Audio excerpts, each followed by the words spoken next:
Empezamos.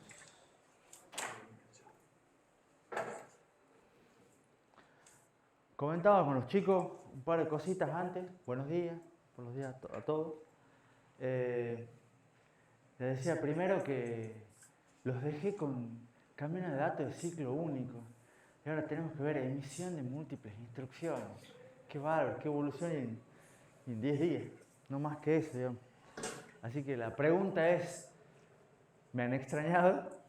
Por un lado, está bien, ahora sí, me extrañaba, pero ¿qué tal las clases con Esteban? Muy el ritmo del Esteban, ¿verdad? Muy el ritmo de Esteban.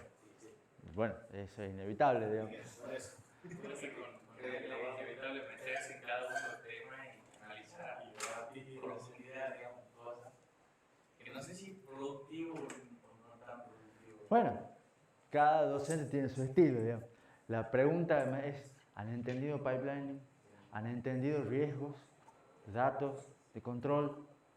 Y han visto, vamos a ver como repaso de la clase pasada, porque desde la semana pasada es cuando la materia, yo los dejé con ciclo único, pero de ahí les metía no un acelere, pero empezábamos a ver conceptos ya más avanzados, más interesantes. Entonces, por lo menos en la evaluación de ayer les ha ido bien. Algunos dicen que estaba fácil. De todas maneras, yo creo que había que ver ciertos detalles, había que darse cuenta de ciertos detalles que parece que se han dado cuenta. Entonces significa que por lo menos algunas ideas estaban, digamos. Así que bueno, vamos a empezar como siempre repasando qué es lo que vieron en la clase pasada, a ver si se acuerdan. ¿Vieron super pipelining? ¿Cuál es la idea de super pipelining? Bueno, lo habíamos visto antes. Cuantas más etapas, más aceleración. Entonces pongamos más etapas. En vez de 5, tengamos 8, 10, 12. Y eso es algo que se usa. Estamos los procesadores de verdad que tienen en la casa ustedes, tienen más etapas. Estamos ya, creo que les han mostrado, tienen más o menos entre 10, 20 etapas, por allá. La idea ¿cuál es? Aumentar la aceleración, aumentar la performance. ¿Cuál es el problema de tener muchas etapas? Por un lado, consumo energía. ¿Por qué? Porque aumentamos las etapas, y al aumentar las etapas la idea es hacer el tiempo de ciclo más corto. ¿Está claro? Porque con el tiempo de ciclo más corto aumenta la frecuencia. Y con el aumento de la frecuencia aumenta el consumo de energía. ¿Está claro? Entonces aumentar la cantidad de etapas tiene como corolario aumenta el consumo de energía. Por otro lado, aumenta el impacto de los riesgos. ¿Por qué? Porque, bueno, habíamos visto que teníamos el riesgo de predicción de salto era un T, riesgo del uso del load era un T, pero si eso era un T en nuestro procesador de 5 etapas. ¿Se acuerdan? Si tenemos 20 etapas en las cuales el fetch, en vez de hacerlo en una, demora 3 etapas, bueno, el riesgo de control, en vez de ser una, será 3 burbujas. Y así sucesivamente. Nosotros, ¿por qué el load to use penalty es de un T? Porque tenemos la memoria en una etapa, los registros en otra, entonces cuando había un load seguido de una instrucción que usaba el dato, había que insertar una burbuja. Pero eso es en nuestro pipeline. En otros pipelines capaz que hay que insertar más burbujas. ¿Está claro? Y además, ¿qué pasa? Bueno, problemas de validez, que yo les había contado, la típica. No podemos hacer media operación de la ALO. En algún momento dado hay limitaciones de ese tipo y no se puede dividir más. No podemos hacer medio acceso a memoria. ¿Está claro? Después otro tema que vieron avanzado es predicción de saltos. Que vieron, había dos tipos, estática y dinámica. La estática no se usa, en general toda es dinámica. ¿Por qué? Porque da mejores tasas de acierto. ¿Cómo se hace la predicción dinámica? Se manejan dos estructuras adicionales. ¿Se las acuerdan? Están ahí, digamos. Una tabla de historia que va guardando 1 o 2 bits o más bits, depende, guarda algún tipo de algoritmo para intentar predecir una máquina de estado finito simple o cualquier cosa. Y después una tabla de destinos, que es el branch target buffer, ¿estamos? Que es para que cuando se llegue una dirección, se haga el fetch de una dirección y se sabe que ya en esa instrucción hay un salto, ya se sabe a dónde va a saltar ese salto. Entonces se lo guarda para no tener que calcularlo nuevamente. Entonces lo va guardando en ese buffer y a partir con esas dos cosas se intenta predecir dinámicamente los saltos para tratar de no perder tiempo y no insertar ninguna burbuja. Sería lo ideal. ¿No? Buen día.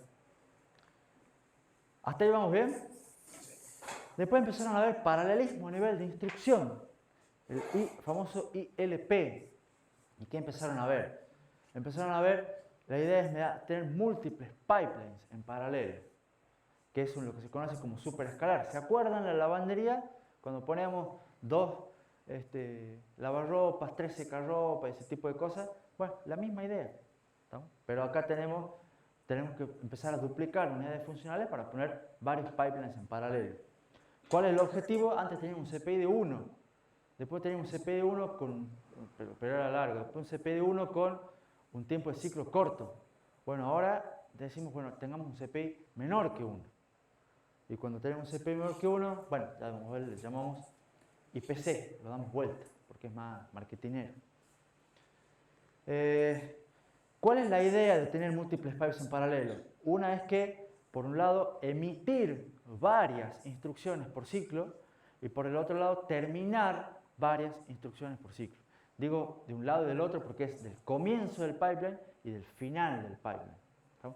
Porque a la larga el pipeline que ustedes vieron, cualquier pipeline común, tiene una limitación fuerte que es que emite y termina una instrucción por ciclo, que en un momento dado era genial eso, ahora lo vemos como una limitación. ¿Estamos? Entonces la idea es poder hacer un issue y un commit de varias instrucciones por ciclo. Vemos el IPC en vez del CPI. Y cuando empezamos a ver cómo hacer para poner esos pipelines en paralelo, ustedes vieron dos cosas. Uno de los primeros que vieron es que en realidad para el issue la memoria de instrucciones siempre es única. ¿Por qué? Porque la memoria es la misma. O sea, no hay dos memorias. La memoria de instrucciones no se duplica. La memoria siempre es la misma. Entonces, el issue de instrucciones es leer varias instrucciones, pero siempre de la misma memoria. Y para poder hacer toda esa emisión múltiple, hay dos maneras, estática y dinámica. Y si no me equivoco, me dijo Esteban que hasta ahí llegaron. ¿Puede ser? ¿Cuál es la idea de la estática? Que les comentó un poquito, es armar paquetes de instrucciones. Que el compilador arme paquetes de instrucciones. ¿Alguna duda de todo esto? ¿Vamos bien hasta acá?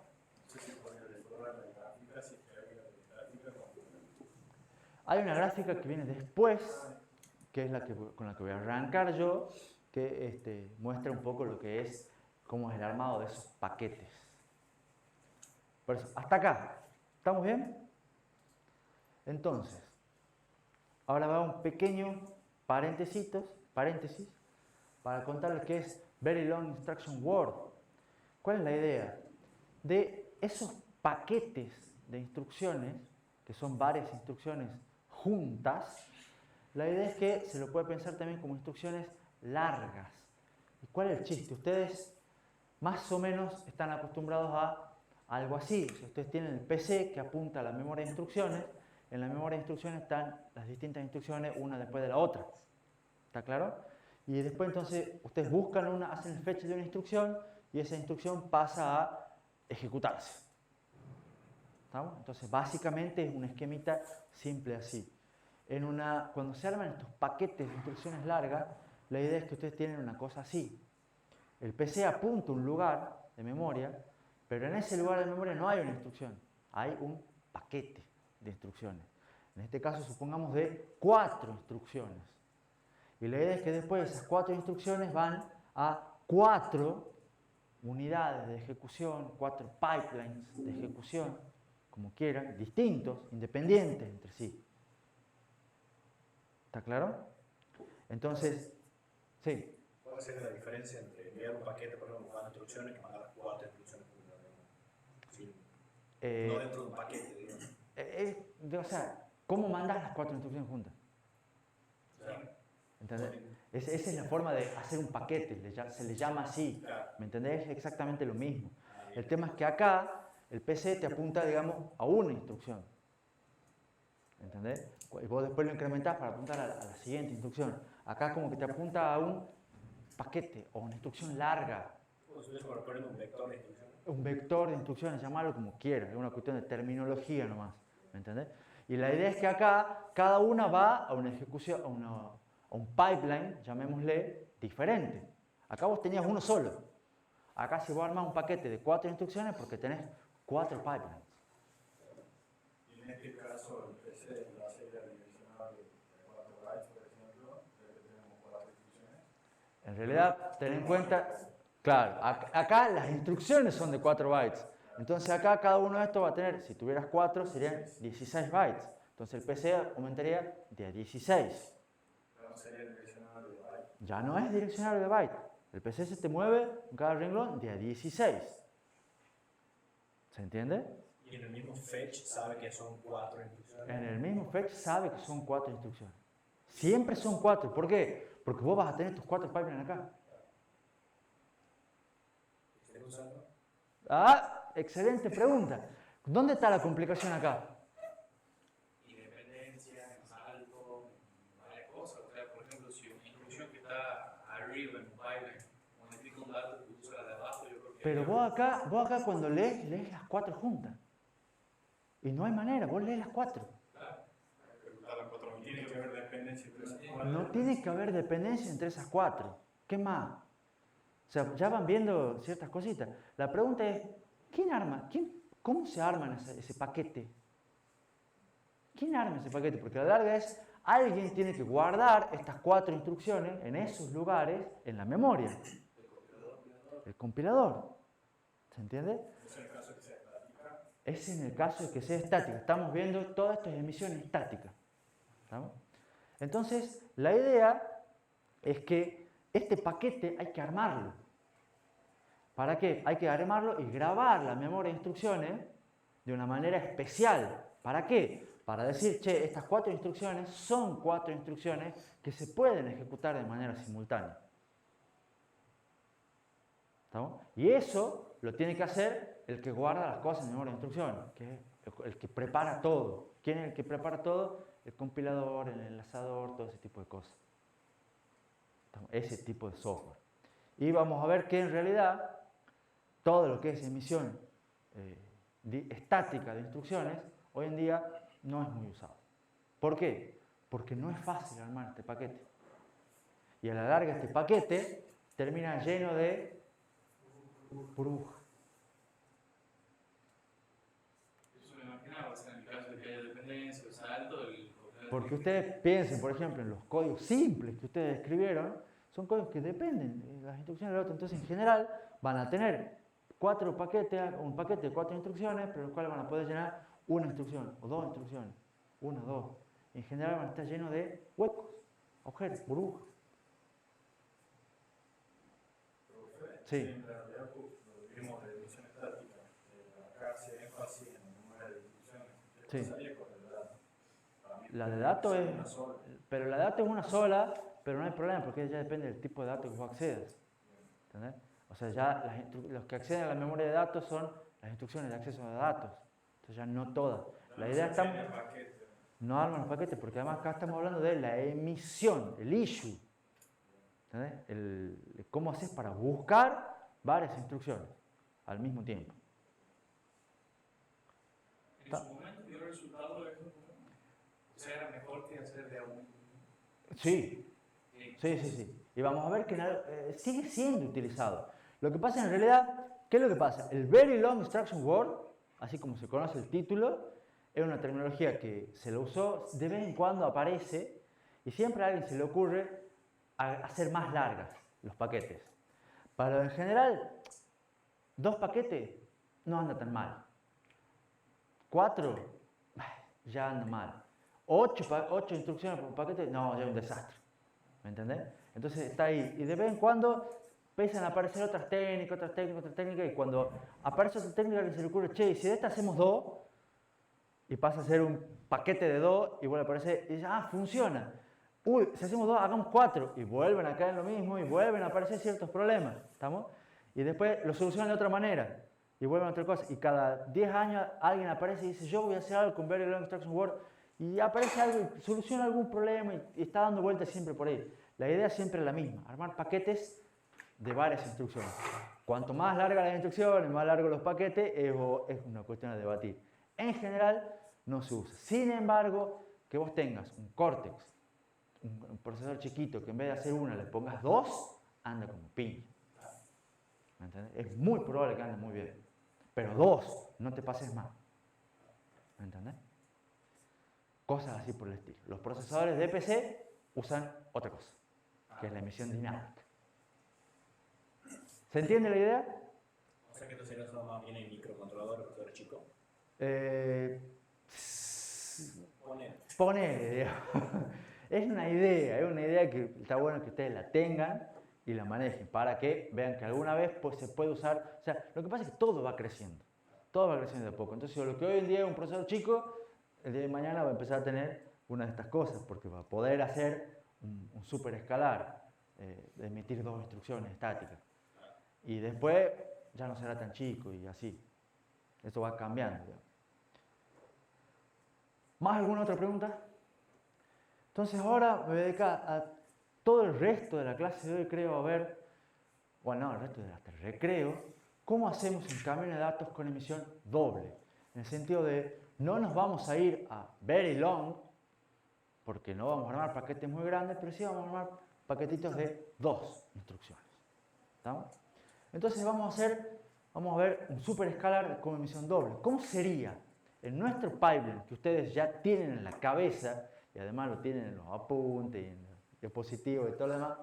¿Cómo hacemos para emitir estáticamente 2 instrucciones? La idea es, primero, en general, cuando se emiten varias instrucciones, suele haber restricciones. O sea, los 2 pipelines no suelen ser exactamente iguales. ¿Estamos?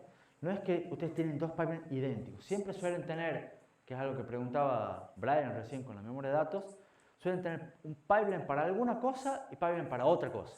O un pipeline completo y un pipeline reducido. ¿Estamos? Entonces no son exactamente iguales los 2 pipelines. En nuestro ejemplo, por ejemplo, vamos a tener que en uno de los pipelines puede ser una instrucción tipo R o un branch. ¿Estamos? Y el otro pipeline, una instrucción load store. O sea, no pueden hacer simultáneamente 2 instrucciones load. No pueden hacer 2 accesos a memoria simultáneos. ¿Por qué? Porque la memoria es única. La memoria de datos. O sea, ¿la limitación sería por la memoria de datos o hay otra? Va por el lado va por el tema de los saltos también. No podés hacer 2 saltos simultáneos. ¿Entendés? O sea, va por las instrucciones que nosotros manejamos.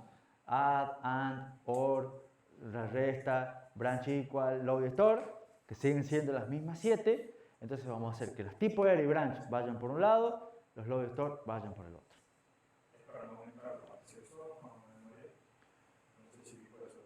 Es para no complejizar la memoria, los tipos de acceso, por el tema de los saltos también. Que siempre puede haber un solo salto en el paquete. Si no, no vas a saber dónde saltar. ¿Cómo dijo los branch y cuáles eran por un lado? Tipo R y branch por un lado, load y store por el otro. En general les digo, los que son de emisión estática suelen tener limitaciones de ese tipo. Ya vamos a ver la dinámica, cómo lo resuelven también. Es parecido. Y a otra, lo que dijimos recién es, el que arma los paquetes es el compilador. Entonces, cuando ustedes escriben su código, después el compilador los reordena y los arma los paquetes según un load por un lado con una tipo R. Otra tipo R por acá. Acá yo tengo un store y lo va armando así, trata de armar las parejitas. Eso no hace a gusto al compilador, ¿no? O sea, no es que yo a la hora de escribir el código tengo una forma de hacerle checker para un. No, o sea, hay optimizaciones que vos decís, che, lo voy a usar en un procesador superescalar con emisión doble de este tipo, el compilador sabe cuál es la implementación, entonces te lo optimiza para esa implementación. La complejidad del compilador. ¿Sí? Tiene que ser súper inteligente. Súper picante. ¿Sí? Ojo, GCC lo es. O GCC de hoy en día, las versiones actuales, todo demás, lo es. Es súper complejo. Tiene 30 años de evolución, digamos, ya.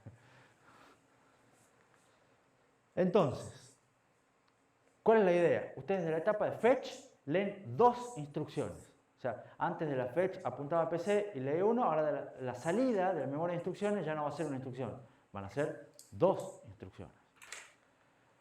De ahí tenemos que duplicar los puertos de lectura en el banco de registro. ¿Por qué? Porque vamos a tener, supongamos, un load y un add. Entonces tenemos que leer 2 registros para el load, 2 registros para el, perdón, 1 registro para el load, 2 registros para el add. Tenemos que leer hasta 3, 4, si tuviéramos un store, podemos leer 4 registros al mismo tiempo. Entonces, si el banco de registro antes tenía 2 puertos de lectura, ahora necesita 4 puertos de lectura. ¿Está claro? Porque son 2 instrucciones en simultáneo. Tenemos que agregar una etapa, una ALU. ¿Por qué? Porque en la etapa de ejecución tenemos una ALU que hacía tanto el cálculo de la dirección, en el caso de las instrucciones load store, como las operaciones aritméticas. Ahora, si tienen que hacer las 2 cosas en simultáneo, necesitamos 2 ALU. No. Una para el tipo load store y otra para que se puedan hacer las 2 al mismo tiempo. La memoria de datos, como sigue siendo una sola, se conecta solamente a esta ALU, o este sumador, ¿no? Porque solamente suma. ¿Esta modificación sería el resultado del poquito del segmentador? Sí, ya lo vamos a ver en la diapositiva siguiente. Y además hay que duplicar el puerto de escritura en el banco de registro. ¿Por qué? Porque pueden emparejarse una instrucción load con una instrucción add y las 2 escriben en el banco de registro. ¿Estamos? Entonces necesitamos que el banco de registro tenga 2 puertos de escritura. 4 puertos de lectura, 2 puertos de escritura. Haciendo todo eso, se estima que aproximadamente el área aumenta un 25%. O sea, no es tanto, como para que se calcule. Y si lo vemos acá, fíjense que ustedes tienen una versión simplificada del procesador que ustedes habían visto, pero son las mismas 5 etapas y la idea es que se agrega lo que está en celestito. O sea, en vez de tener una instrucción acá, tengo 2 instrucciones. En vez de leer 2 registros, escribir 1, leo 4, escribo 2. ¿Ven? Este es el puerto de lectura, los de escritura. En vez de sacar 1, saco 2. Paso para acá, en vez de tener una ALU, tengo 2. Esta se conecta solamente acá, porque ya no hace falta, no hace falta acá los multiplexores para elegir tipo ER, todo, simplemente van todos por sus caminos. Duplico lo que haya que duplicar, tiro los cables que haya que tirar. ¿Para qué era el MUX de arriba? ¿Cuál MUX? ¿Este sumador? El MUX que está en el otro. ¿Este de acá? Sí, ese era para sumar PC, ¿verdad? Este es para sumar PC, para los branch. O sea, te elige cuál es la fuente. Si quieres que sea PC, capaz que no haga falta, no importa. Sí, porque ya se lo utiliza. Sí, sí. No es relevante igual de todos modos. La idea es que, fíjense que los cambios no son tantos. Duplican algunas cosas. Entonces se fijan en cada etapa qué es lo que hay que hacer y ven que es simplemente agrandar el banco, o sea, agrandar los puertos del banco, el banco sigue siendo de 32 registros, y poner una ALU más y tirar más cables. Agrandar el tamaño de los registros. Este diseño se ve sin considerar Sí, sí, por ahora está simple, digamos. Sin adelantamiento todo, pero ya fíjate que Brian va tirando una idea. ¿Cómo sería la unidad de adelantamiento acá? ¿Estamos? Tenés que tirar para las 2 líneas, o sea, para los 2 pipelines. Tenés que tirar para los 2 pipelines. O sea, tenés que ver si en los 2 pipelines hay dependencia entre ellas y tirar entre los pipelines, entre las distintas etapas de los distintos. Pero la de predicción de salto ya sería única. La de predicción de salto sigue estando solamente en la etapa fecha. Porque la memoria es la misma, exactamente. ¿Ven? Ya van viendo detallecitos. Entonces, vamos al ejemplo. Vamos a trabajar el ejemplo. ¿Estamos bien? Buen día. Supongamos el siguiente ejemplo de código. Y para esto vemos Assembler, digamos. Este es el sentido de poder entender. ¿Qué hace ese código? Es un lazo. 5 instrucciones. A esta altura del partido, pero tiene que ser facilísimo. Tiene un load que carga un dato, un add que agarra ese mismo dato y le suma otro dato. ¿No? Lo guarda en el mismo lugar. Y después, al resultado de ese, lo guardan en donde estaba. O sea, tienen un elemento en memoria, lo cargan, lo actualizan y lo vuelven a guardar en el mismo lugar.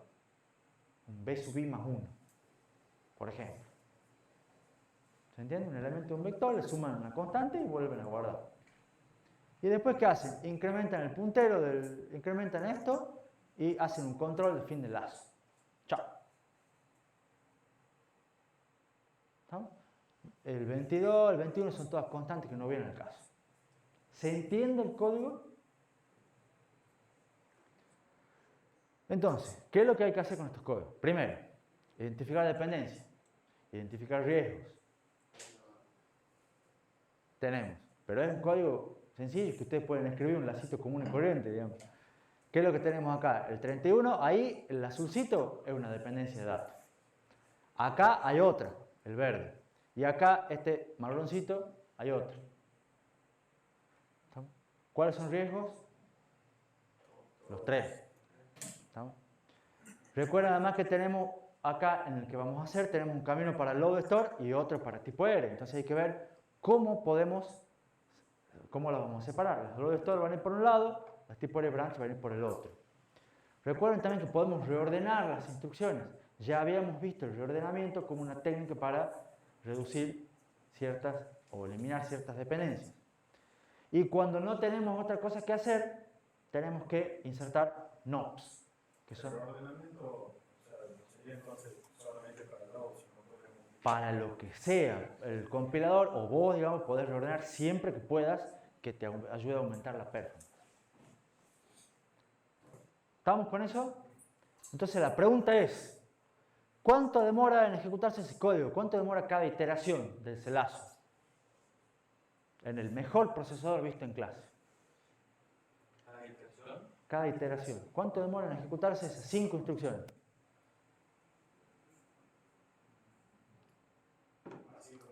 Así como está. 7. 7 dice Luis. ¿Quién da más o quién da menos?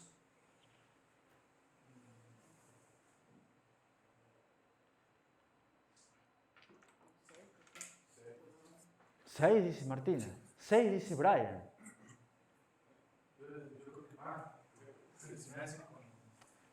No me contés tiempo de llenado y vaciado. No me sirve en eso, digamos. ¿Cuánto demoran esas 5 líneas en ejecutarse en el mejor procesador visto en clase?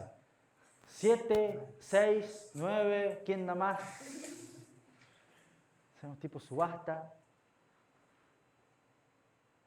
A ver, Luis, ¿qué dijo primero? ¿Por qué 7? No, ya la sé. ¿Por qué 9? Y yo pensé como arrancando en T0, en load y hasta que se cargue la última. Bueno, suponete que ya está lleno, dale. Suponete que está lleno, hay cada. O sea, donde tiene que salir cada una. O sea, si se hace menos de 5. 5. 5 dice Tomás. ¿Quién da menos? ¿Vos? ¿5 también? Sí. Ya 2 votos por el 5. Vamos, Martina, que dijo 6. Y tiene razón. Martina tiene razón. Entre el load y el add hay una dependencia que es un riesgo de datos que no se puede solucionar. ¿Estamos? Ahí, sí o sí, entre el load y el add hay una bruja. Así que menos mal que no han tomado eso ayer. Porque si le hubieran tomado eso ayer, ya no lo hubiera ido tan bien, está fácil. ¿Estamos? Era 7 por eso y después por el salto. Porque en el salto también siempre poníamos la burbuja en el mejor. No pongas burbuja en el salto, no vale la pena. El salto si no tenés problema, predecís con predicción de salto y le das para adelante. Sí. O sea, en este caso, como una sola iteración, No, con cualquier iteración vos vas a tener siempre una dependencia en el registro 31. Pero la burbuja del salto. La burbuja del salto, olvídate. Eso lo solucionamos con predicción de salto. A menos que la predicción falle, lo solucionamos. Pero la dependencia de datos del load y del add, no. Por eso Luis dijo 7. Después se repitió, quedó ahí, pero si hubiera dicho las dos cosas, le hubiera dicho que una estaba bien y la otra no. ¿Estamos?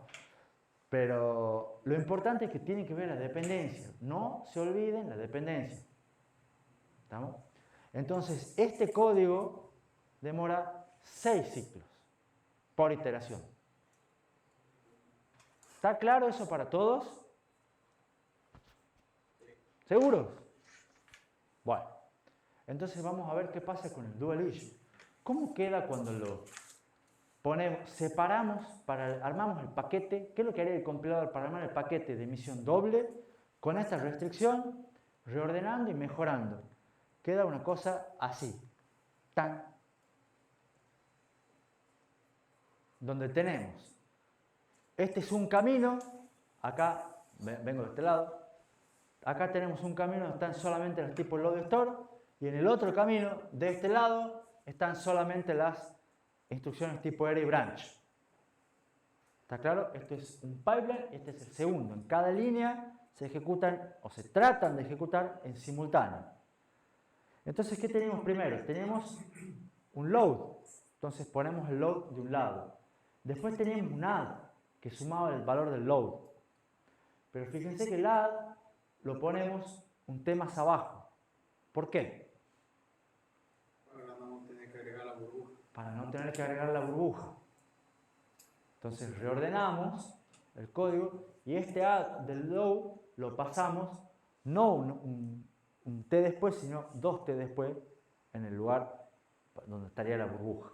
La burbuja entonces la consideraría en cada renglón. ¿Sí? Entonces, después que tenemos el store va de este lado y va un T después de esta, porque hay una dependencia que tenemos que mantener. ¿Está claro? Después tenemos el ADI, lo ponemos antes, total, no hay problema. El lector ese, o sea, lo modificó, tiene movimientos de 4. ¿Por qué el store está modificado? Porque está en la dirección de la D. Porque el ADI lo hacemos antes. Entonces, como hacemos antes el ADI, hay que modificar el offset. Muy buena observación la de Tomás. ¿Podrías poner el código anterior? Por supuesto. Fíjate que acá vos tenés 0 de x20, 0 de x20, el mismo desplazamiento. Y después le restas 4. Entonces, cuando vos adelantaste el ADI, la resta de 4, entonces este x20 ya es distinto. Entonces le tenés que poner un offset de 4 para que te dé el mismo valor. Pero modificás el offset, eso es facilísimo, eso lo hace el compilador. Y después tenemos el salto finalmente acá, que el salto lo podemos poner junto con esto. ¿Por qué? Porque no hay dependencia entre estas dos. Y después, ¿qué hacemos? Rellenamos todos los huecos posibles con nops. Los huecos que quedan. Entonces, ¿qué vemos? Repaso. Dejamos un ciclo entre el load y el add. ¿Para qué? Para evitar la burbuja. En ese ciclo ponemos el ADI, porque tenemos lugar. Y además porque no hay dependencia. Se mantiene que esto se ejecuta antes que esto se ejecuta antes que esto. Pero, profe, ¿por qué el ADI no se puede ejecutar al mismo tiempo? O sea, no puede ir en el mismo paquete que el load. Podría. Lo puedes poner arriba si querés. O sea, claro, lo que me pregunta Alejandro es, esta instrucción ADI, ¿puede ir arriba? Sí, puede ir arriba. Pero la cambiaste de lugar, igual tenés que dejar el no para acá, porque igual va a tener que dejar la burbuja. Por la dependencia entre el load y este. Y no hay nada más que pueda subir. Y en caso extremo, ¿podemos subir las 3 que están del pipe de la derecha? No. Obviamente bajar el hacia abajo. No, porque esta no la podés subir, porque tenés la burbuja.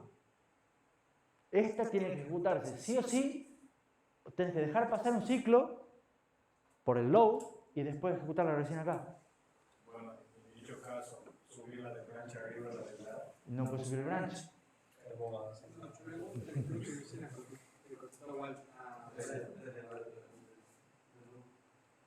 Si subir el branch, ¿cuál es la próxima instrucción, digamos? En el código original, Sí, la escritura no estaba antes que el ADI. sí.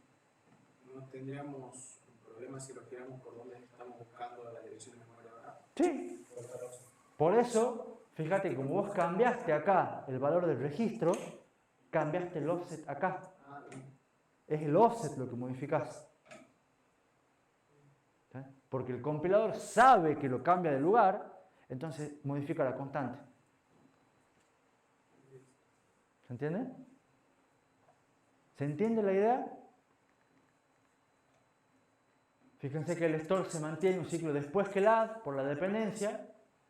Ajustamos el offset del store porque movimos el ADI y movemos el branch junto con el store porque entre ellas no hay dependencia. ¿Se ve cómo se reorganiza el código? Paso a paso hay que ir haciéndolo tranquilo y de ahí queda así. El store sí o sí tiene que ir un nivel abajo del add, ¿verdad? Por supuesto, porque hay una dependencia entre los dos. Para que hagan adelantamiento. Para que ahí funcione el adelantamiento, digamos.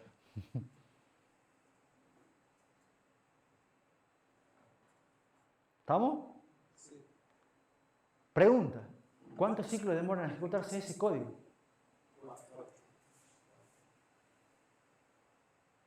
¿Alguien da más o menos? ¿Están de acuerdo todos en que esta vez demora 4 ciclos? Y ahora van preguntas nuevas. ¿Cuánto es el IPC? 0.8. El IPC, instrucciones por ciclo. 1.25. Yo creo que 1.25 dice Luis. ¿Por qué? Está muy seguro, digamos. Sí, me salió en cuenta. ¿Cómo? Dice 5/4. ¿Por qué 5 sobre 4? Porque en este caso el CPI sería 4/5. Bueno, está bien.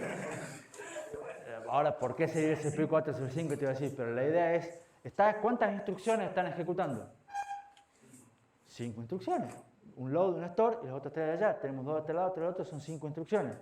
Entonces estamos ejecutando 5 instrucciones en 4 ciclos. ¿Cuánto es el IPC, instrucciones por ciclo? 5 sobre 4, como dice correctamente Luis.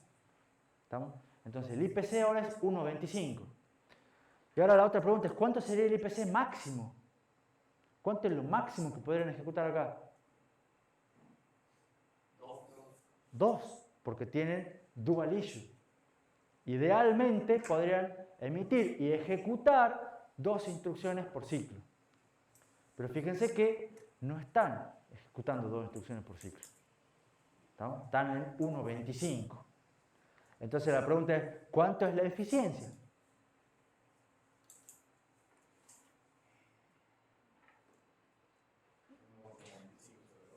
$1.25 sobre 2, plantea Brian.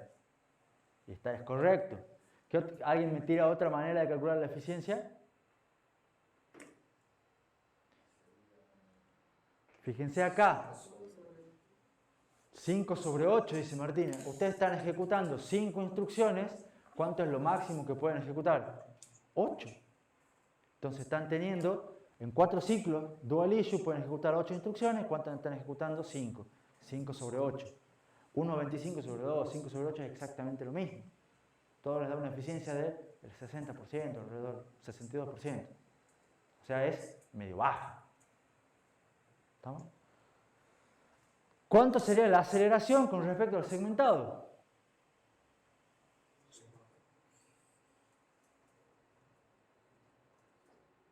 ¿En cuántos ciclos lo ejecutaba el procesador segmentado? En 6. Calculemos la aceleración y después hacer la pregunta. ¿O tiene que ver? Tiene que ver. Ah, bueno, dale. En el caso segmentado, si lo pasamos por el compilador, demoraría aún menos. Porque lo reordenarías. Claro. Bueno, ponele. Porque podés reordenar, sí. Podrías demorar uno menos. Pero tomemos igual con el ejemplo que vimos nosotros, 6. ¿Estamos? Entonces, con el ejemplo que vimos nosotros, 6, acá lo haces en 4, ¿cuánto es la aceleración? 1,5. 6 sobre 4, ¿está claro para todos? Si lo quiere Luis, que ya reordene el otro código anterior, 5 sobre 4, está bien. Entonces están obteniendo una aceleración de un 50%, un 25%, con un costo de un 25%, entonces puede ser que andes, capaz que si lo pueden mejorar un poco la aceleración, podrían mejorar más, porque el costo es fijo. ¿Estamos? Entonces, ¿qué inconvenientes vemos de acá? El IPC real está lejos del máximo teórico. El 1.25 está más cerca del 1 que del 2. ¿Estamos? La eficiencia 62% es poco. Hay una fuerte limitación de las dependencias. Entonces, en el armado de los paquetes, fíjense ustedes, tenemos un lacito muy simple y lo que teníamos era varios knobs. Entonces, cuando tengamos, imagínense si tenemos más largas las instrucciones, hacemos emisión de 4 instrucciones, va a ser mucho más difícil armar el paquete y vamos a tener muchos más knobs. ¿Está claro? El adelantamiento es mucho más complejo, claro que ya habíamos dicho. Tenemos que hacerlo entre los dos pipelines y entre todas las etapas de los dos pipelines. Ahora fíjense, antes nosotros teníamos el ciclo de demora del load, ¿se acuerdan? Ahora sigue estando el mismo ciclo de demora, pero ahora en realidad no es que pierdo una instrucción, sino que pierdo 2 instrucciones. Porque podía haber emitido 2 instrucciones en ese ciclo y en realidad no emití ninguna. Sigue siendo un ciclo, pero ahora es como que pierdo más huecos. ¿Se entiende? Y la idea es que si fuera más largo, tuviéramos más, en emisión estática de más instrucciones, todos esos problemas serían cada vez más graves. ¿No podemos llegar a perder hasta 3 instrucciones con el elevador? Por la instrucción que va de compañera y la otra. Sí. Entonces, ¿qué hay un truco para mejorar un poco esto? Que también depende de nuestro amigo el compilador. ¿Y cómo se llama ese truco? Se llama desenrollado de lazos. ¿Alguno lo escuchó el término alguna vez? ¿En qué consiste el desenrollado de lazos?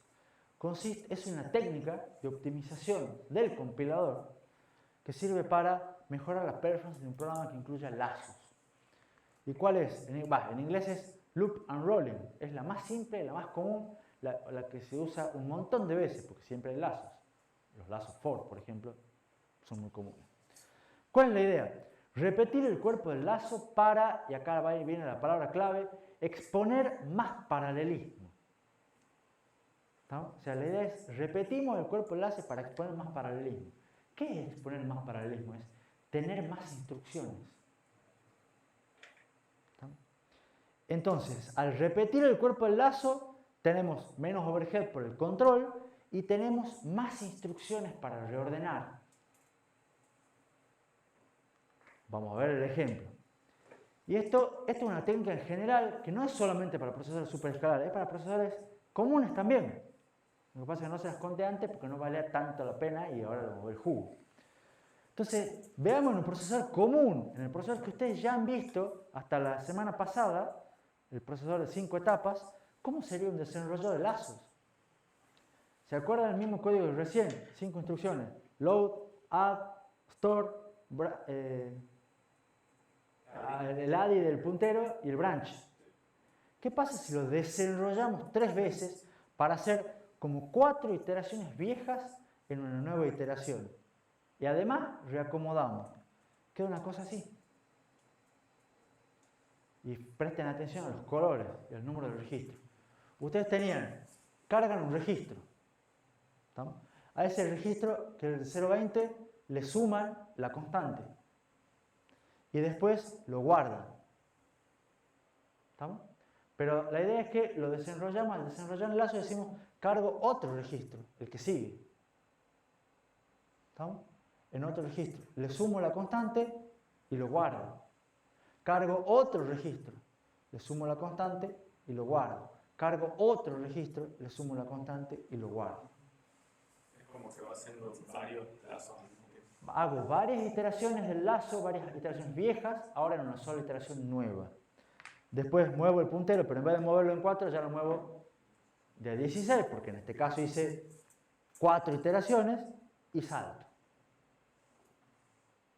¿Estamos? Esa parte me confunde un poco, ¿por qué no se multiplica también las últimas 2 líneas? Porque haces, o sea, la idea es que en vez de ir, digamos, elemento por elemento del lazo, ahora vas de a varios elementos.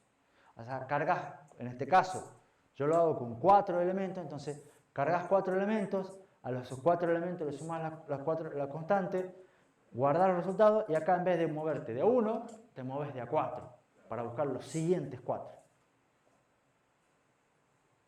¿Se entiende? Entonces vas a hacer menos saltos, pero cada iteración nueva vas a hacer más cosas. Tengan en cuenta que esto está no solamente desenrollado, sino reordenado. Entonces están puestos todos los load primeros, todos los add después, todos los store después.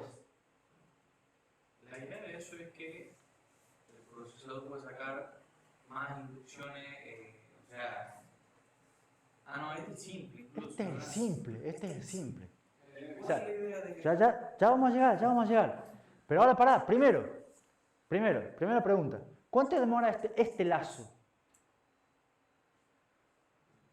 El otro tenía 5 instrucciones y demoraba 6 ciclos porque tenía una burbuja. Acá, 6, 4, 8, 12. ¿cuántas instrucciones son? 14. ¿Cuántos ciclos demora? 14. ¿Y la burbuja? Ya con el ordenamiento y la Y ahí empezás a ver una ventaja. Al hecho de tener más instrucciones, ya la burbuja, ya vos tenías antes la dependencia acá y no tenías nada que poner entre esas dos. ¿Entendés? En cambio ahora sí podés poner. Ahora tenés muchas instrucciones, tenés instrucciones totalmente independientes y tenés de más para poner en lugar de la burbuja. Entonces podés empezar a poner cosas útiles reordenando en lugar de la burbuja y te olvidas de las dependencias. Ahora aquí estamos sacrificando espacio de la memoria. Sí, señor. Tiene razón. Ya vamos a llegar a ese punto. Brian. ¿Qué pasa si también Estaba hablando primero. puede ser que sea una desventaja también el tema de ir de múltiplos de 4 en este caso? No, porque lo puedes desarrollar 2 veces o 3 veces. Hay un detalle con eso, ya lo vamos a ver también. ¿Qué pasa si el loop termina antes?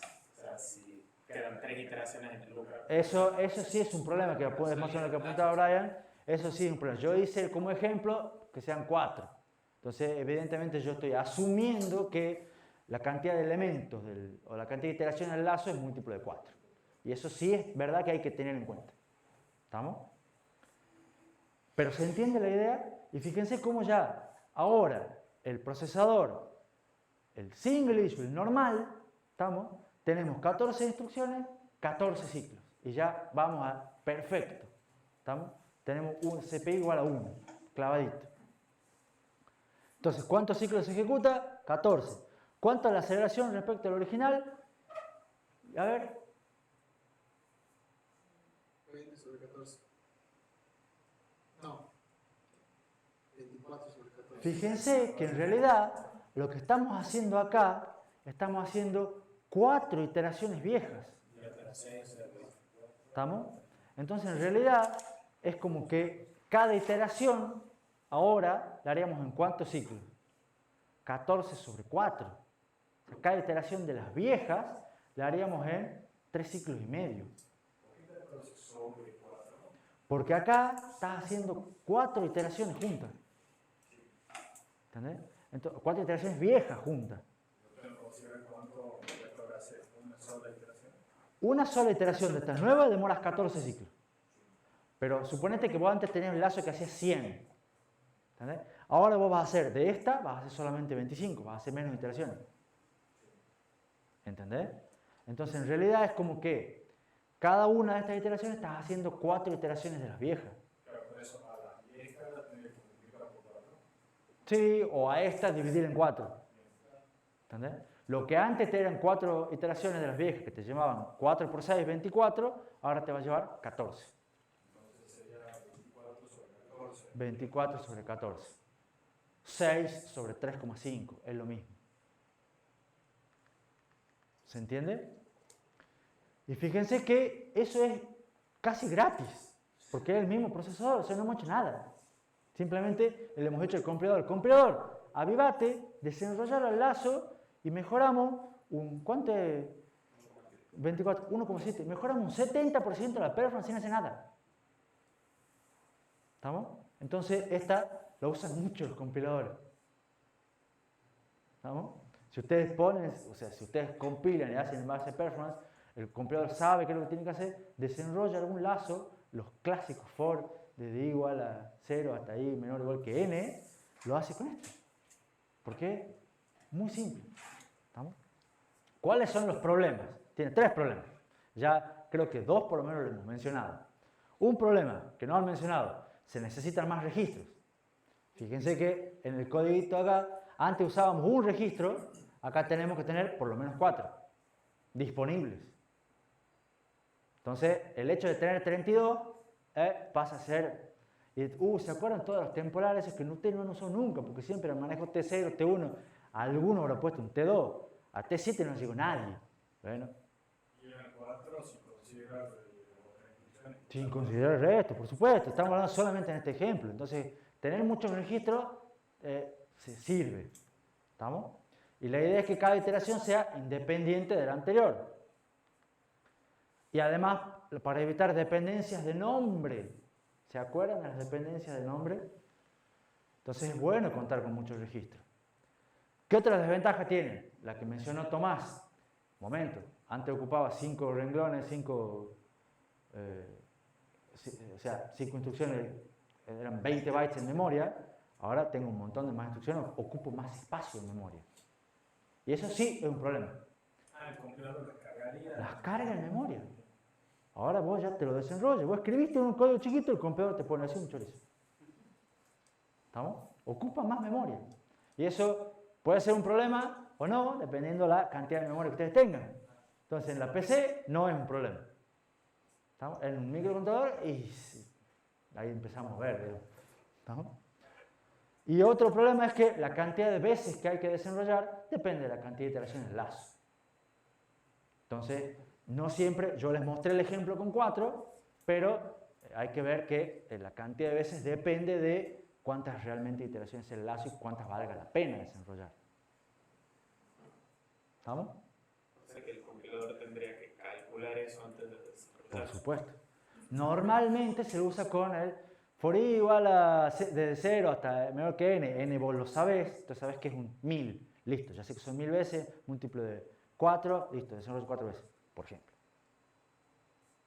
¿Me entendés? Es una pregunta medio...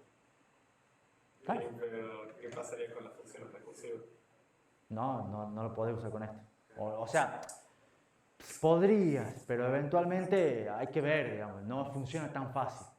Por eso, en cuestión de performance, es mejor, o sea, no es que es mejor, se utiliza un poco más y es más susceptible a optimizaciones, funciones iterativas. Y inclusive, yo te repito varias veces, no necesariamente de casualidad, esto se usa mucho más con el lazo for que con el lazo while.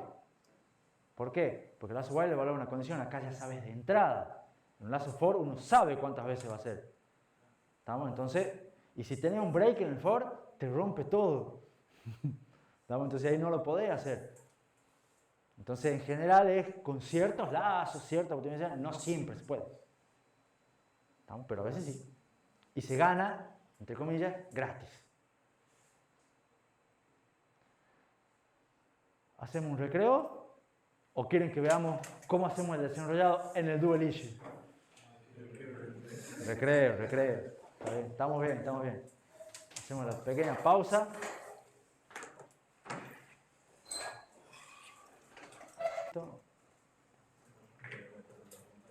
Entonces, ¿se acuerdan el ejemplo de desenrollado de lazo que vimos recién para el procesador de 5 etapas, single issue común, o sea, el básico? ¿Preguntas? ¿Cómo queda en el dual issue? Eso es lo que nos faltó ver, digamos, antes del recreo. ¿Cuál es la diferencia del dual issue? Tenemos un pipeline es solamente para instrucciones load store, otro pipeline solamente para las instrucciones tipo array branch. ¿Se acuerdan? Entonces voy a volver a mostrar el código que ya está desenrollado y reordenado. ¿Y cómo quedaría este código? Todas las load store de un lado, todas las tipo array branch del otro. Fíjense, este va para acá, para acá, para acá, para acá, este va para allá, para allá, para allá, para allá, para acá, para acá, para acá, para acá, estas dos para allá. ¿Lo ven? Entonces queda más o menos una cosa así. Tenemos load, el add correspondiente a este load, fíjense siempre dejando un ciclo de por medio. ¿Por qué? Por la dependencia. ¿Estamos? O sea, entre el load que carga acá y el add que lo usa, hay un ciclo en el medio. Y eso aplica para todos. ¿Estamos? Tenemos acá el store, tenemos el ADI, lo hemos puesto acá. El ADI es verdad que lo podríamos haber subido. El ADI no hay ningún problema, lo podemos poner en cualquier lugar, pero da lo mismo. O sea, igual tenés que poner un NOP en algún lado. Entonces, si lo subimos al ADI como lo subíamos antes, tendremos que ajustar todos los offsets. Entonces, los dejamos acá nomás, total no molesta tanto, y ajustamos solamente este offset. Igual que habíamos hecho la vez pasada. ¿Lo siguen? Ahora, ¿cómo lo ven a este código? Tiene menos knobs, está más compactito, está más lindo, está más poblado. Entonces, fíjense que, ¿por qué les mostré yo desenrollado el lazo? Porque antes el lazo que teníamos, ¿se acuerdan? El dual issue demoraba 4 ciclos cada iteración. ¿Estamos? Pero ahora, ¿cuál era el problema? 4 ciclos, pero tenía una baja eficiencia, tenía muchos knobs. Entonces ahora desenrollamos el lazo, y al desenrollar el lazo, además de manejar mejor las dependencias, tenemos más instrucciones. Entonces el hecho de tener más instrucciones me permite acomodar y armar, me da más disponibilidad para armar más paquetes, para armar mejor los paquetes. ¿Se entiende? Entonces ahora podemos emparejar, por ejemplo, fíjense en esta línea, tengo un load y un add, en los cuales no hay dependencia, porque este load me carga un dato y este add me suma un dato que ya fue cargado antes. ¿Lo ven? Entonces, estos dos son independientes, no hay ningún problema en ponerlos juntos. Antes no los tenía. Entonces, de esa manera puedo llenar más los pipelines y no tener dependencias, o sea, no tener problemas con las dependencias. ¿Cuánto demora ese código?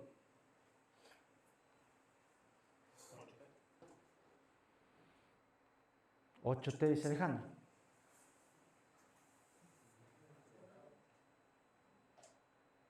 ¿8T? ¿Estamos todos de acuerdo? ¿No hay dependencia, no hay ningún problema? No hay dependencia, no hay ningún problema, demora 8T, correcto. O sea, dependencias sí hay. Dependencias sí hay, todas se resuelven por adelantamiento. Esos adelantamientos mágicos ahora entre los dos pipelines y todo lo demás, pero es la misma idea que ustedes ya conocen. ¿Hay un solo riesgo? ¿Sería el primer nodo?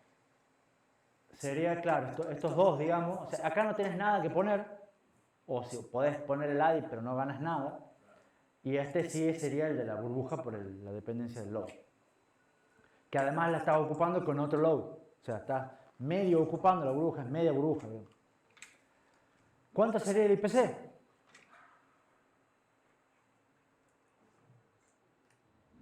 A ver, Martina, que es buena. 1,75. ¿Por qué? Y porque 8 ciclos son 14 instrucciones.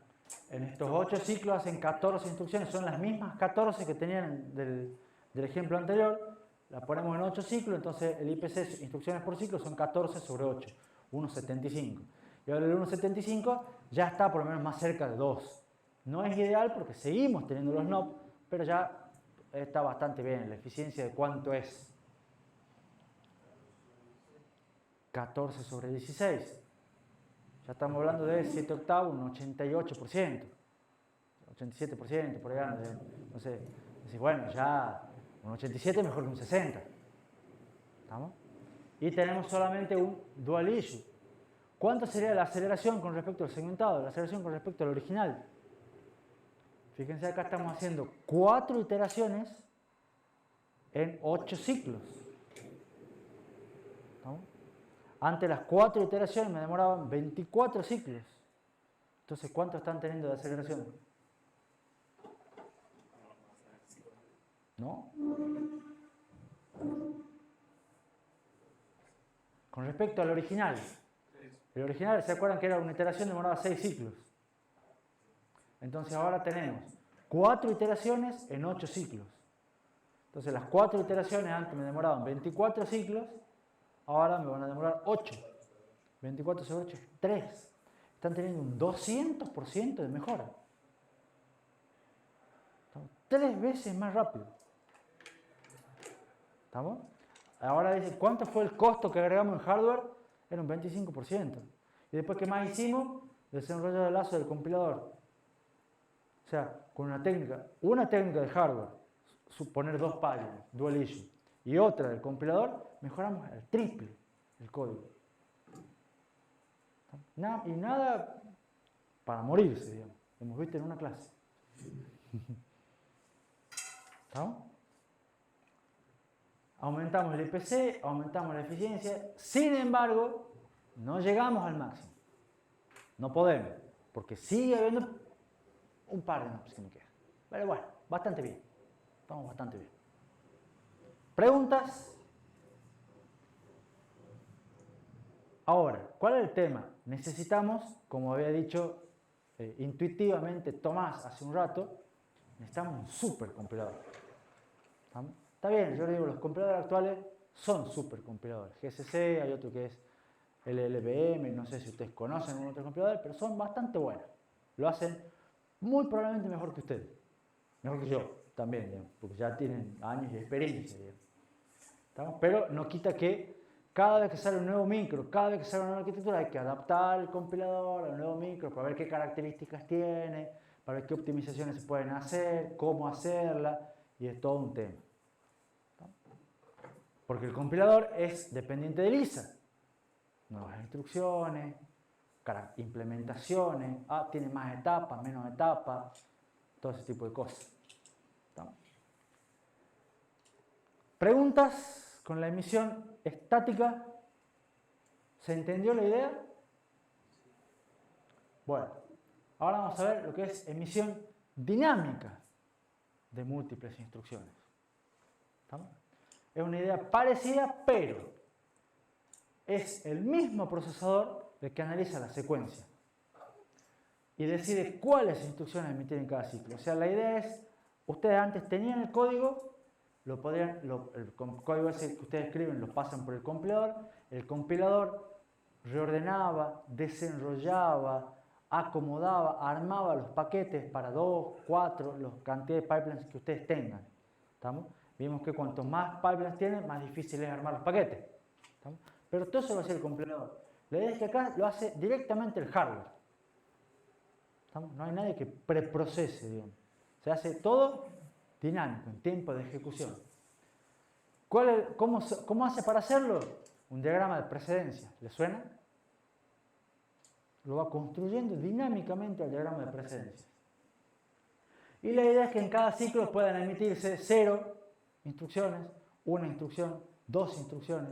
Se va variando, según el ciclo, la cantidad de instrucciones que puede emitir en cada ciclo. Estaría limitado por la cantidad máxima de pipelines que tenga. Entonces, la cantidad máxima, si puede emitir n instrucciones, se dice que es un procesador n-wide, o sea que tiene n de ancho para poder emitir n instrucciones en paralelo, como máximo.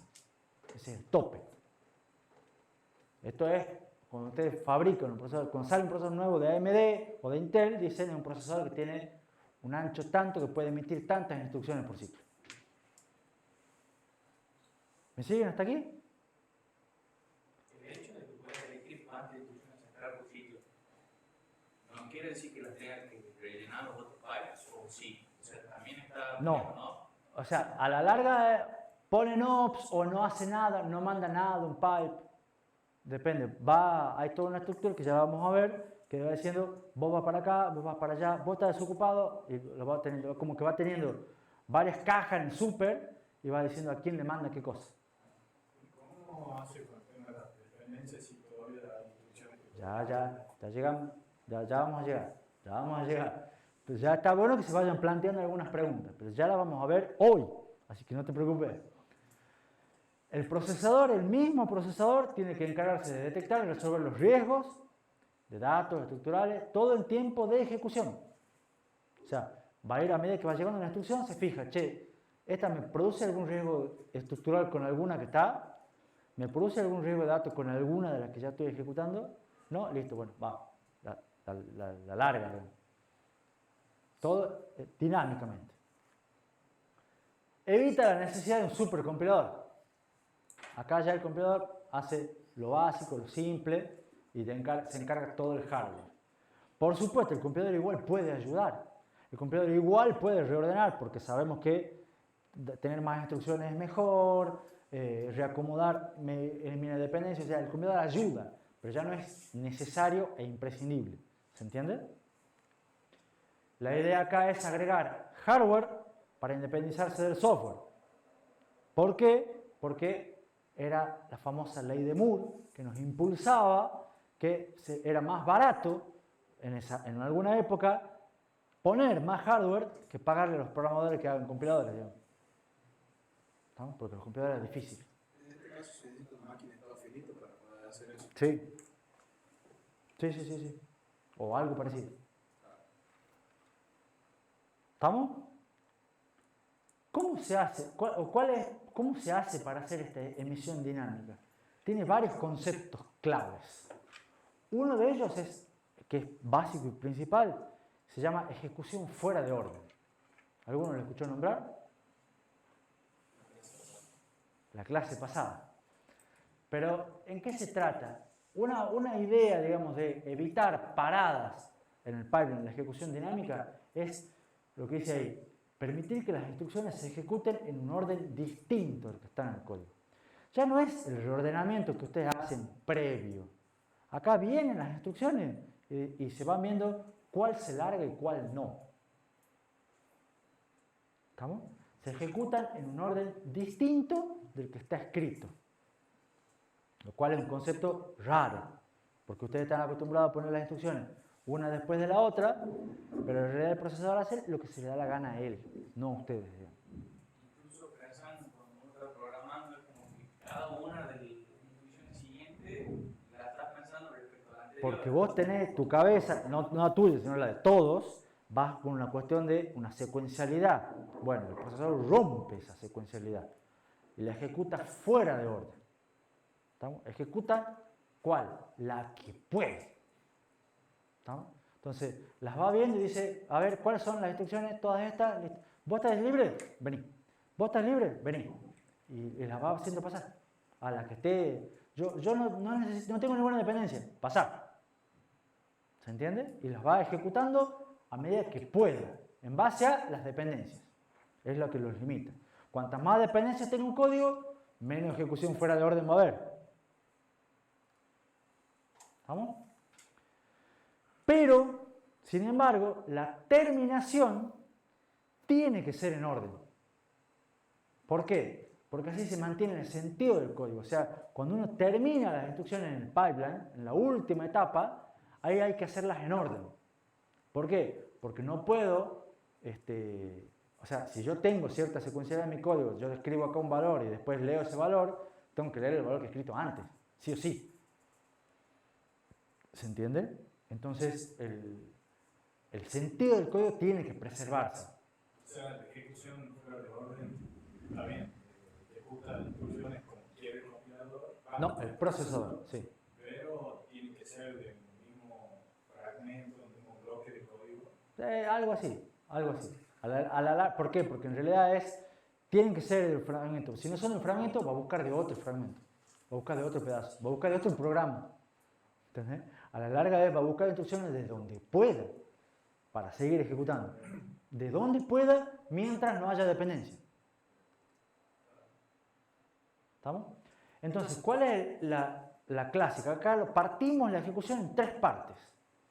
Primero se emiten las instrucciones, se emiten en orden, porque están en la memoria de instrucciones, escritas en cierto orden, se las busca en el orden en el que está, se las emite en el orden en el que está. Se las ejecuta fuera de orden, pero se las termina en orden de vuelta. ¿La emisión en orden cómo sería? Se hace el fetch tal cual lo venimos viendo. O sea, también por conjunto de instrucciones. No, busca una. Parece que esto sirva mucho para el procesamiento instruccional. ¿En qué sentido sirva? En el sentido en el que el procesador utiliza esa parte del hardware para encontrar las instrucciones y ejecutarlas a medida que está haciendo nada. O sea, en el momento en el que tenga un pipe vacío, decir, bueno, ahora ejecuto esta parte de la instrucción. Sí. No solamente con las instrucciones, sino es con todo el funcionamiento en general. Va a buscar de donde sea instrucciones para ejecutar. Por eso es que ahora andan tan fluidos todos los programas y podemos utilizar 17 programas en paralelo, porque son 17 programas independientes, entonces busca 17 códigos distintos y a la larga va ejecutando instrucciones de los 17. Porque eso va por otro lado, estoy hablando de cada núcleo acá. Además, por otro núcleo, después te lo voy a complicar. Eso sí es más adelante, digamos. Pero se entiende lo de la emisión en orden, se busca, se hace el fetch en el orden en el que está, se ejecuta en el orden en el que se puede, un salvajismo total, y después se termina en orden, para que todos salgan elegantes y parecen que están bien limpitos y bañaditos. Sí. O sea, ahí ya dejamos de emitir muchas instrucciones y no vamos viendo para que está vacío y vamos. Algo así. La emisión ya no es, o sea, es múltiple, pero vos la vas largando, digamos, tu PC, se va haciendo el fetch continuamente y vos buscás una instrucción. Eventualmente podrás buscar un poquito más. Pero la ejecución ya conlleva varios pipes. La ejecución conlleva varios pipes, sí. Ahora lo vamos a ver. Entonces, la idea de las tres fases está clara. Ahora, para poder hacer esas tres fases, donde ahora están las flechas, evidentemente debería estar algún tipo de buffer. ¿Por qué? Porque tengo que acá, a medida que yo vaya buscando instrucciones, de las mismas instrucciones, si no las puedo largar a ejecutar, las tengo que ir guardando en algún lado. ¿Se entiende? Y al revés, cuando termina la ejecución, si no las tengo, no está terminada la que está antes, las tengo que aguantar hasta que termina para terminarla en orden. Entonces necesito un buffer acá, algún tipo de buffer acá y un buffer ahí, por lo menos dos grandes buffers. ¿Se entiende la idea? ¿Me siguen hasta aquí? Entonces, ¿cómo sería un esquema general? Y acá les di vuelta el pipeline. Estamos acá, en vez de ir de izquierda a derecha, voy de arriba a abajo porque si no, no me entraba. ¿Estamos? La idea es que ustedes van a tener todo lo que es la memoria de instrucción, el fetch, decodificación, todas esas etapas acá, arriba, a la izquierda. ¿Estamos? Esto va a ser en orden. ¿Estamos bien? Y de ahí va a haber un montón de pipelines en paralelo. Pueden ser, esto va a ser N, las unidades funcionales que yo les comenté antes. Y fíjense que, como les mencioné, para el ejemplo de emisión estática, no son todas iguales. Hay algunas que son para enteros, unos para puntos flotantes, otros para load store, son distintos. Algunos tendrán más de una, más de otra, puede haber dos iguales. ¿Entendés? Pero acá en general todos estos pipelines son diferenciados. ¿Estamos? Y después todos a la larga van a parar a una unidad que se le llama de commit, que es la que se encarga de terminar en orden. ¿Estamos? Entonces, empieza todo en orden, se distribuyen todo un montón de pipelines, un montón de cajeros de super y después todos salen por el mismo lugar en orden según corresponda. Ese es el esquema general. ¿Qué es lo que se agrega acá? Se agrega estas cosas que son las reservation stations, que son los buffers, que acá les llaman estaciones de reserva, tienen otros nombres también, que son los buffers que van recibiendo las instrucciones y van encolándolas para decir, vos vas a ir para acá, vos vas a ir para allá, vos tenés que esperar a esta otra. Son unidades de reserva que se encargan de ver qué instrucción va a cuál pipeline y en qué momento. Pero no estaría ya vinculado a un solo pipe esa estación. Sí, en general es un buffer grande o buffer separado. Hay distintas maneras, pero es un solo bloque que se encarga de organizar todo. Profe, Sí. y si tenemos esa configuración, puede ser que ahora los pipes sean más diferenciados entre ellos. Por ejemplo, el pipe que hace operaciones aritméticas sea diferente al pipe del load store, Sí. que no tengan la misma cantidad de etapas. Sí, muy buena la observación de Alejandro. Ya estos pipelines ya ni siquiera tienen que tener la misma cantidad de etapas. O sea, porque pueden ser, yo ahora, como tengo un buffer acá y tengo un buffer acá, ya no es un registro, ya es toda una estructura más compleja. Acá puedo tener 2 etapas, 3 etapas, una, y acá puedo tener 4, 5, y ya es independiente. ¿Se entiende? ¿Por qué? Porque a la larga acá lo voy a mandar cuando pueda, y acá lo voy a sostener y lo voy a aguantar hasta que corresponda. Y acá en el caso de que utilicen la memoria de datos, deben seguir empezando de segundo. Por supuesto, fíjate, por ejemplo, en este mismo esquema simple tenés uno solo para load store. A veces puedes tener dos, pero ya dependerá de la memoria de datos. ¿Me siguen hasta acá? También sería como una especie de buffer. Sí, esto tiene un super mega buffer. Que tiene nombre y todo, ya lo vamos a ver en la par de diapositivas en un ratito. Falta un bus base ahí, una entrada y una salida. Sí, está lleno ya de cable por todos lados. Esto no hay manera de dibujarlo con el dibujo del pipeline que hemos visto. No hay manera. Ya esto es complejo, entonces ya vamos a un nivel de abstracción más arriba, cajita, cuadradito. ¿No? Porque acá hay cables por todos lados. Imagínate cuando acá yo te diga, tenés unidades de adelantamiento. ¿Tenés adelantamiento dónde? Acá tenés 5 etapas, acá tenés 3, te tienen que usar cables por todas partes. Las hay, pero ya es imposible dibujarlo. ¿Estamos? Entonces, ¿qué es lo que se ve en ese esquema? Primero, la emisión es en orden. No olvidarse nunca de eso. Entonces eso preserva las dependencias, porque preservar el flujo de datos es una de las propiedades esenciales para asegurar la exactitud de un programa. La segunda la vamos a ver la clase que viene. En general, a todas las etapas del fetch y decode se las suele denominar front-end, que ahora es un término que está de moda por el famoso full stack web developer, digamos. Pero la separación entre front-end y back-end también es común, digamos, tener alguien que genera cosas, productor-consumidor, también es otro nombre, pero el front-end es toda la unidad de fetch, toda la unidad de decode que se encarga de buscar instrucciones, generar, digamos, las cosas, decodificarlas y entregarles a todas las unidades de ejecución, a todos los pipelines, que son un montón de cosas hambrientas de instrucciones a ejecutar. ¿Estamos? Entonces, el frontend se encarga de generarlas, buscarlas, traerlas y darles de comer a todos los demás. La idea es mantener siempre las estaciones de reserva llenas, que siempre haya instrucciones para ejecutar. Que es lo que les he dicho yo hace un rato, las buscan de donde sea, donde se pueda.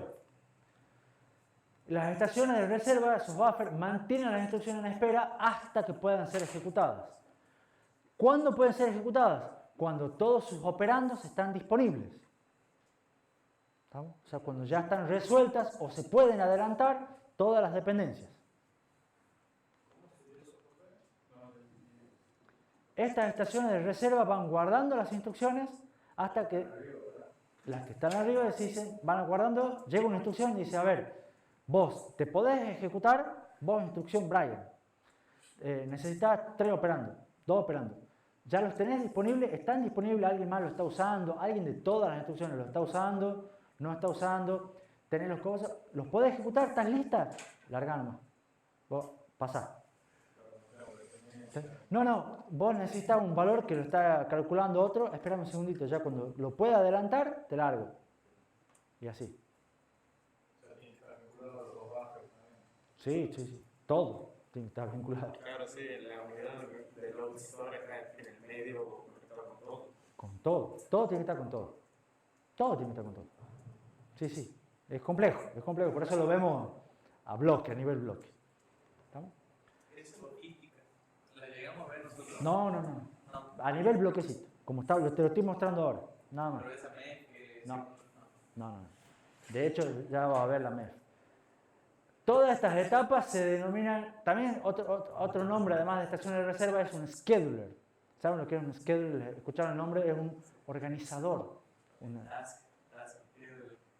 Tiene que ver con eso, de ver quién va para qué lado, para cuándo, todas esas cosas de organización. Eso también en general, otro nombre que se conoce, es el primer gran buffer. ¿Estamos? A partir de ahí, de ese buffer, de ese scheduler, de ese front-end, va múltiples unidades funcionales, todas en paralelo. ¿Estamos? En la etapa de ejecución. Todo eso es lo que se conoce como el back-end.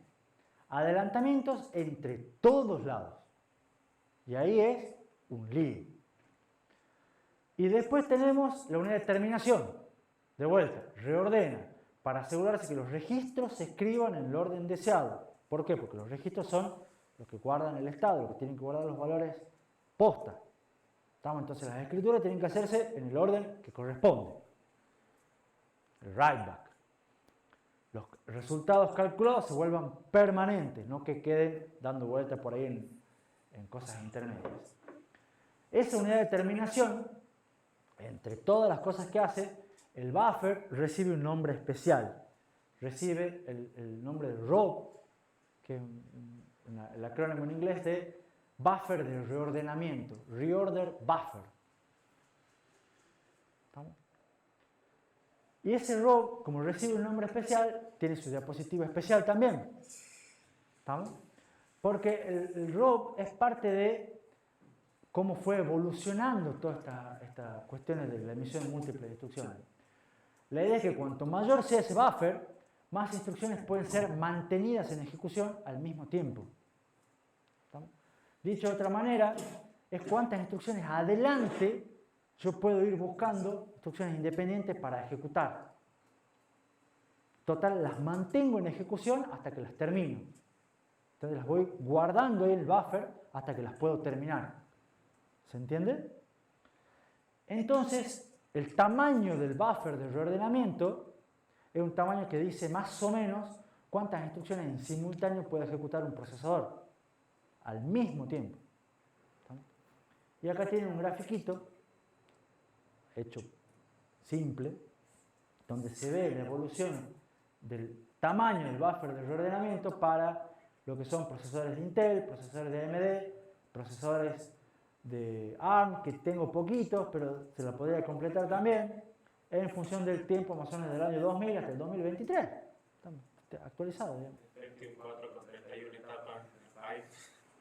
Ese fue un avanzado, después hubo que bajar un poco los humos y después, pero creo que la tendencia también es notoria. Esto con el tiempo cada vez se hace mayor. Podrá haber una pendiente de un lado, pendiente del otro, un poquito más, si es lineal, si es exponencial, no importa, pero crece. Que eso casi que no hay duda, digamos. Brian. ¿El tamaño del ROB debe ser coherente con el STL?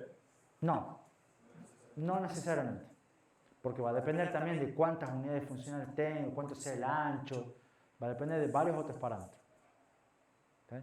Va a haber, sí van a estar relacionados de algún modo, pero no es que tienen que ser coherentes o tienen que estar vinculados. Y más de lo que puedo mantener. ¿Seguro? No, o sea, no es emitir más, puedes mantener más de lo que puedes emitir. Eso seguro. En general, una emisión, hoy en día, ya después vamos a ver ejemplos, pero podés emitir 4 instrucciones, 6 instrucciones, 8 instrucciones por ciclo. Pero podés guardar, mirá, ¿cuánto tiene un core de novena generación? 350. Acá tenés también el orden de las 300 de estos micros. Esta es un poquito más humilde, 150, 200. O sea, ¿estamos? Dicho de otra manera, un procesador de estos está teniendo, ustedes sacan una foto, ¿se acuerdan la foto que sacamos de nuestro pipeline en 5 etapas? Y decía, uy, vean una foto de los valores de los registros y ustedes tienen 5 instrucciones al mismo tiempo. Bueno, acá tienen 350 en cada ciclo. Que no implica que terminen 350 en cada ciclo. Tienen en ejecución dando vueltas. ¿Está claro? ¿Y qué porcentaje más o menos de esas instrucciones que tiene guardadas son de programas que estamos ejecutando y cuántas son de sistemas operativos? La verdad que no tengo idea de ese dato, no sé si existe ese dato. Pero la idea es, porque además te lo voy a complicar más todavía, digamos. Vas a ver que hay múltiples programas, hay múltiples cosas, a veces ejecutas otro tipo de instrucciones por las dudas. Ya te da un pantallazo, pero la idea de vuelta es buscar alimentar eso que es grande, monstruoso, alimentarlo con todas las instrucciones que se pueda. De todos lados no se puede. Total, tenemos el hardware para hacerlo. ¿Estamos? Ahora, este grafiquito también está sacado de este repo de GitHub, donde hay un programita en el cual ustedes pueden bajarse, lo instalan, lo prueban en un programita chiquitito y pueden evaluar cuánto es el tamaño del ROP de su PC. Si alguno es curioso y tiene tiempo libre, puede probar para ver cómo les da. ¿Cómo? Depende, tenemos un feriado ahora pronto en una de esas. ¿Qué puedo hacer el feriado? Vamos a ver cuánto es el tamaño del buffer de reordenamiento de mi PC. Ahí está, a alguien siempre se le puede ocurrir. ¿Cómo? Planazo de primero de madre. Planazo, sí. Entonces, ¿está clara la idea del ROP? Bueno, además hay otra cosa, que es otra técnica que se usa, además de la ejecución fuera de orden, que es todo lo que les planteé recién, está lo que es el renombramiento de registros. ¿Qué es el renombramiento de registros? La idea es que las estaciones de reserva, el primer buffer, les cambian el nombre de los registros. Entonces ustedes dicen, yo voy a escribir en el registro T0. La unidad de renombramiento dice, no, vos crees que vas a escribir en el registro T0, pero yo lo voy a escribir en otro lado. Y ustedes dicen, ¿por qué? Porque resulta que en el T0 había una dependencia o alguien lo está usando. Vos lo querés usar, no importa. Yo te voy a mandar que lo escriba en otro registro. ¿Y qué es lo que resulta? Resulta que, como es bueno tener muchos registros, pasa que los procesadores tienen más registros de lo que dice Lisa. ¡Chan! ¿No? Ustedes tienen en Lisa el famoso banco de registros, de 32 registros, con convención de nombre y toda la historia. Bueno, en la realidad no es así. Ese es el ISA, ¿estamos? Pero adentro, el banco de verdad, ¿por qué? Porque además ten en cuenta que lo que hacen estas cosas son Intel y AMD. ¿Que se acuerdan cuántos registros tenía el ISA de Intel y AMD?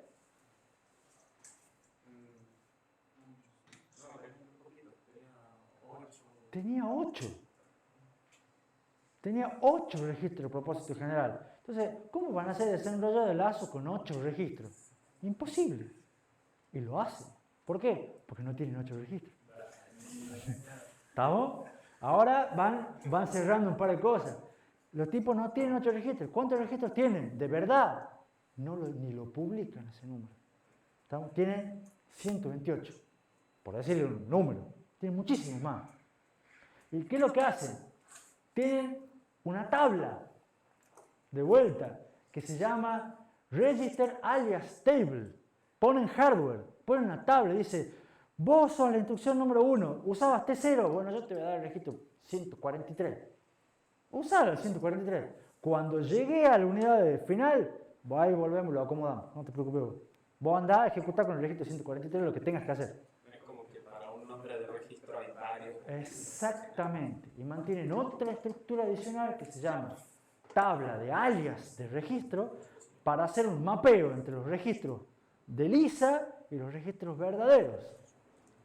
Porque se han dado cuenta que con 8 registros era imposible trabajar para alta performance, pero no van a cambiar el Lisa. Pero cuando hay dependencia debe haber un mapeo, ¿no? Ya te juro por Dios que te lo resuelven. Con la MEF que dice Luis, lo hacen. ¿Estamos? Y sí, es un quilombo. No hay duda. ¿Estamos? Fíjense, alguna idea vayan haciéndose. Cuando se emite una instrucción, se revisa si el operando está disponible en el banco de registro o si está en el buffer de reordenamiento. ¿Estamos? Si está libre, si nadie lo usa, se lo copia a la unidad de reserva y puede ser sobrescrito. Después, cuando termina, le ponen el nombre original y se guarda realmente en el T0 que ustedes pusieron, ahí, sí, todo con el moñito. Dicen, acá está. Sabe por dónde tiene que salir. Digamos. Sabe por dónde tiene que salir, todo siempre está. ¿Cómo? Totalmente. Porque la terminación siempre es en orden, siempre es prolija. En el medio, un descontrol total. Pero la terminación, el comienzo y el fin, impecable. En el medio, salvajismo. Esto lo hizo un tipo que es un algoritmo, una especie de MEF, como dice Luis, un algoritmo que diseñó un tipo de apellido Tomasulo, y es popular, digamos, el algoritmo de Tomasulo en el año 1967 para IBM. A partir de ahí, porque ya en el 67 ya estaban pensando en este tipo de cosas. Diseñaron el algoritmo y de ahí más son variantes y optimizaciones, pero la idea básica es la misma, que es un quilombo.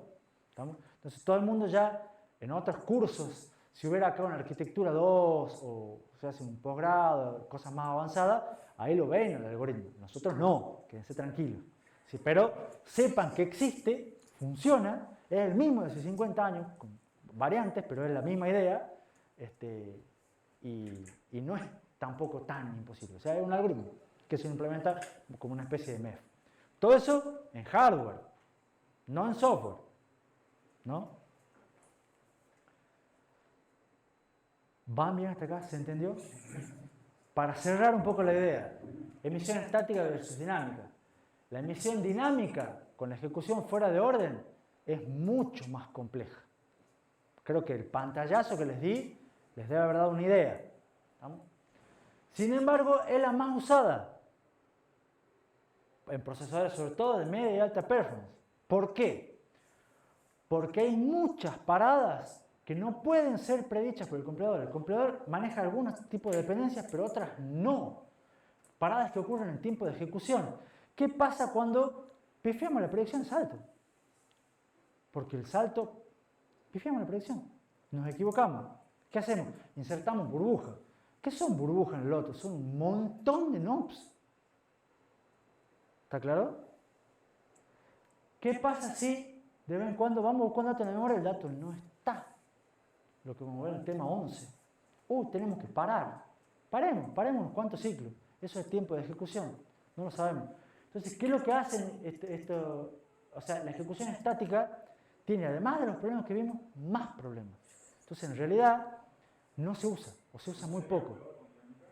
¿Cómo? No, porque la dinámica lo que hace es, te busca de otro lado. Busca de otro lado. Ya vamos a ver algunos de los otros lados, pero va buscando de otro lado. Siempre busca otro lado para buscar instrucciones. Porque es dinámica. No le importa de dónde sale. Y a la larga después se la arregla. ¿Me explicó? Entonces, la que más se usa es la dinámica. Es muy difícil predecir en tiempo de compilación el resultado de los saltos. Uno no puede saber el salto si va a saltar o no. A veces sí, a veces no. Diferentes implementaciones de un mismo ISA tienen distintas latencias y distintos riesgos. Entonces, para hacer algo estático es complicado. Entonces, es mucho mejor que sea dinámico, lo hacen al vuelo. Y yo diría que cortemos ahí. ¿Estamos? Ya se van con una idea, por lo menos hemos visto emisión estática y hemos visto emisión dinámica.